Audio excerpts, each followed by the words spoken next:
Mass layoffs at Ricky Wong's TV venture. The government to consult the public on its population policy. And deadly typhoon hits Japan.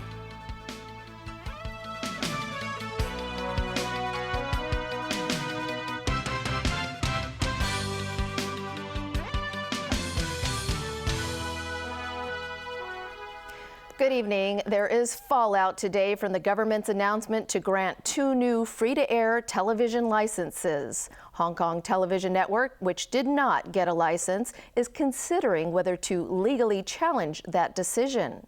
Ricky Wong's TV venture has also announced it will lay off more than half of its workforce. Joelle De Silva reports. Visibly emotional and disappointed, Ricky Wong, the head of Hong Kong Television Network, held a press conference today demanding explanations from the government.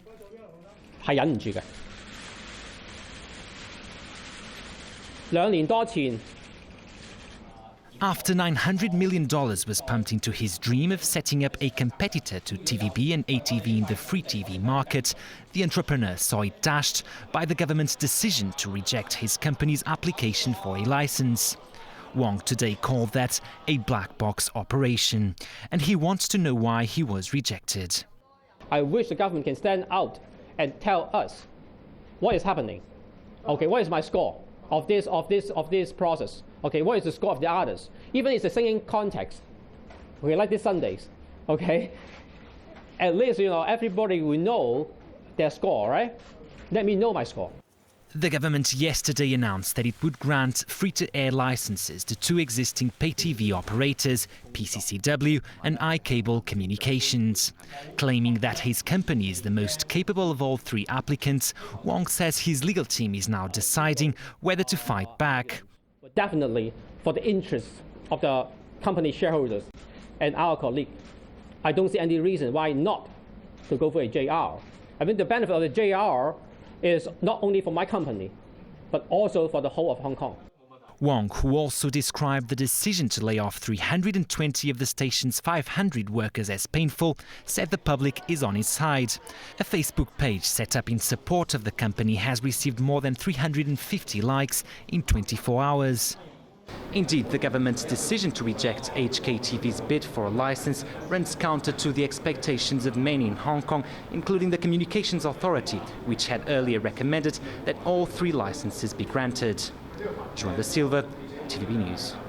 Secretary for Commerce and Economic Development Greg So says he's saddened by the job losses at Hong Kong Television Network, and legislators question if the government has something to hide in not granting a license to Ricky Wong's company. Jenny Lam has that story. Secretary for Commerce and Economic Development Greg So divulged little why Hong Kong Television Network was not granted a license, but simply that it was not as competitive as the other applicants. A lot of these assessments are based on information that's given by the applicant, some of which is confidential, and the assessment was made on that basis. So I would not be at liberty at this time to disclose these information, and so it presents some difficulty for me to go in greater detail than what I have been given so far. The Democratic Party staged a demonstration outside the central government offices over the company's failure to get a license. Some legislators question if the administration has something to hide. Unless the government can explain to the public on reasonable ground, objective ground, why the 2 successful applicants was their edge, why Ricky Wong failed. Otherwise, the public can only draw a conclusion that it is unreasonable and may be related to political ground. The government says they want to ensure that there would be a healthy and steady development of the industry.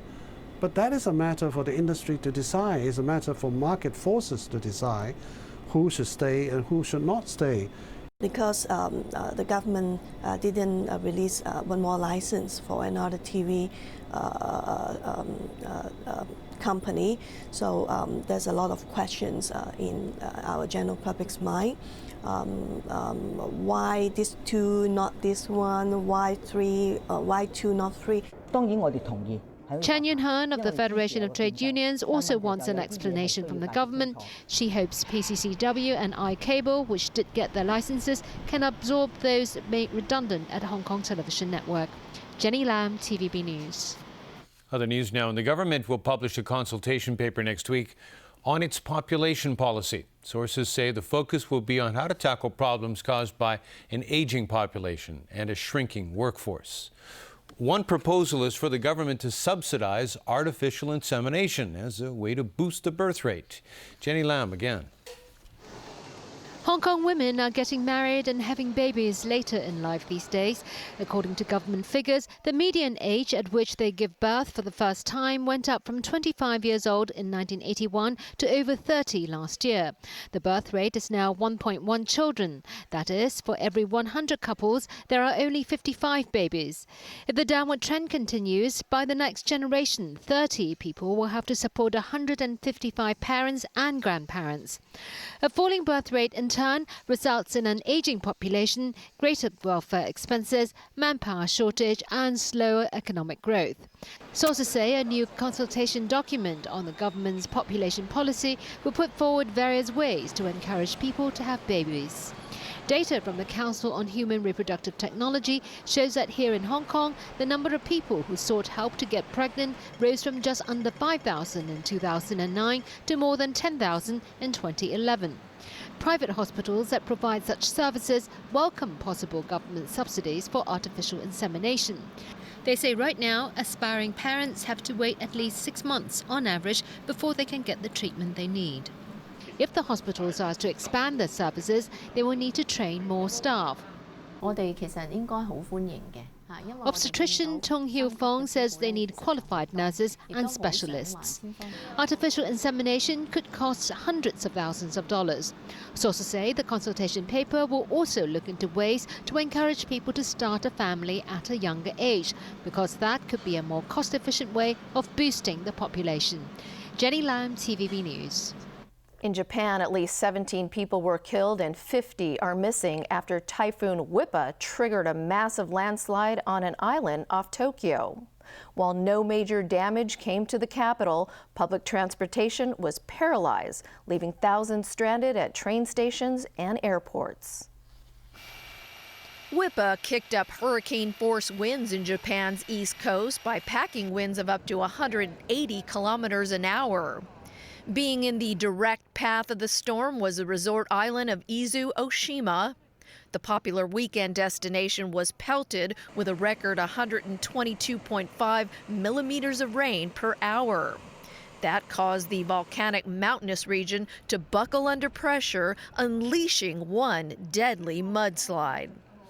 Rows of homes were instantly buried or destroyed. Many were reduced to splinters or bore gaping holes. The Tokyo Fire Department's hyper rescue team was mobilized, as were the Japanese self-defense forces.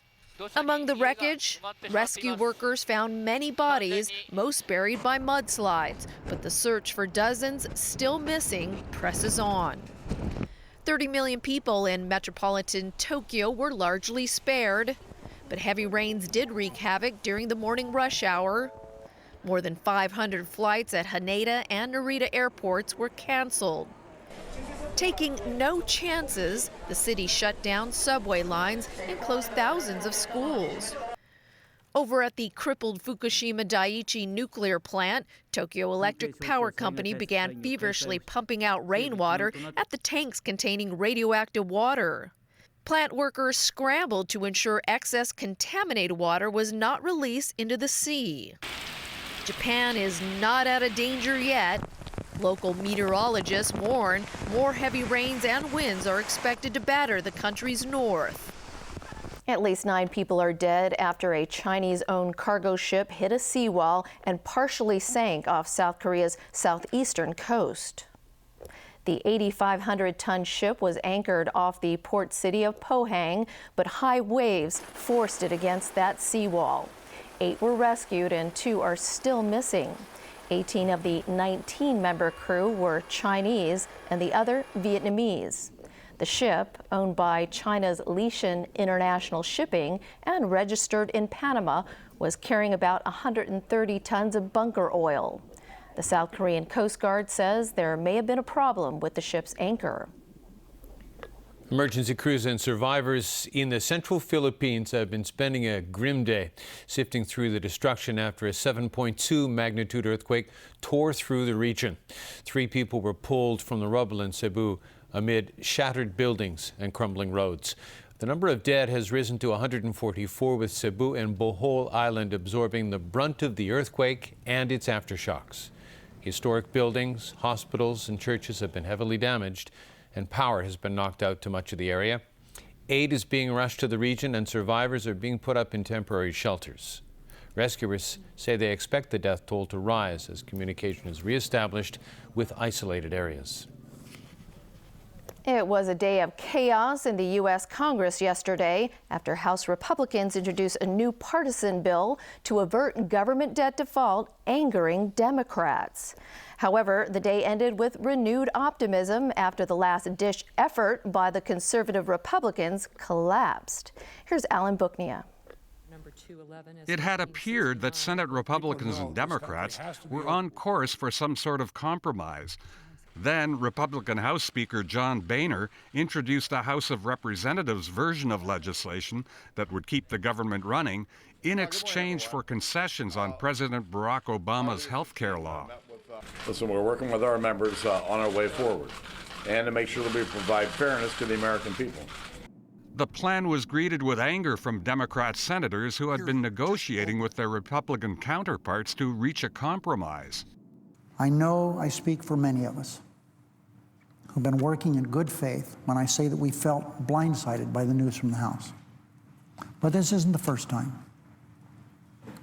Extremist Republicans in the House of Representatives are attempting to torpedo the Senate's bipartisan progress. Within a few hours, however, objections came from all corners of the rank and file, and the measure was pulled. After a meeting between President Barack Obama and top Democrats, there was once again hope that a deal could get done. We're still optimistic that there is a path to lift the debt ceiling in time. We're pleased with the work done thus far, but we've heard of the bipartisan legislation being prepared in the United States Senate. The Senate deal, apparently near completion, would raise the debt ceiling and resume government funding into early next year. Meanwhile, Fitch Ratings Agency has warned that it's reviewing the U.S. government's AAA credit rating for a possible downgrade. The agency says it expects to complete the review within 6 months. Alan Booknia, TVB News.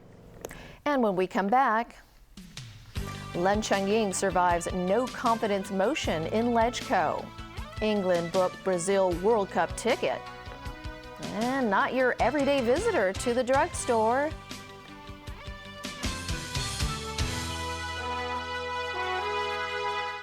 I know what you are. Say it. Vampire.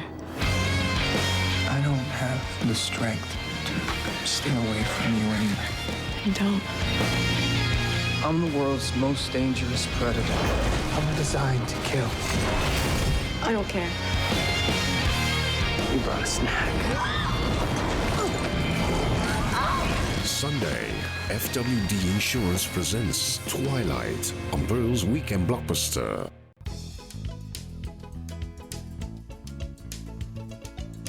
Matthew, could you share your ideas with the class? Mom's kisses are as gentle as daisies swaying in the breeze.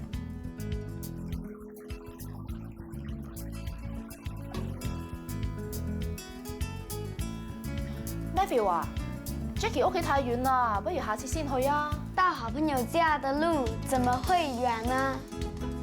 有齊普通話同粵語教學，仔仔整體嘅語文能力真係加強咗。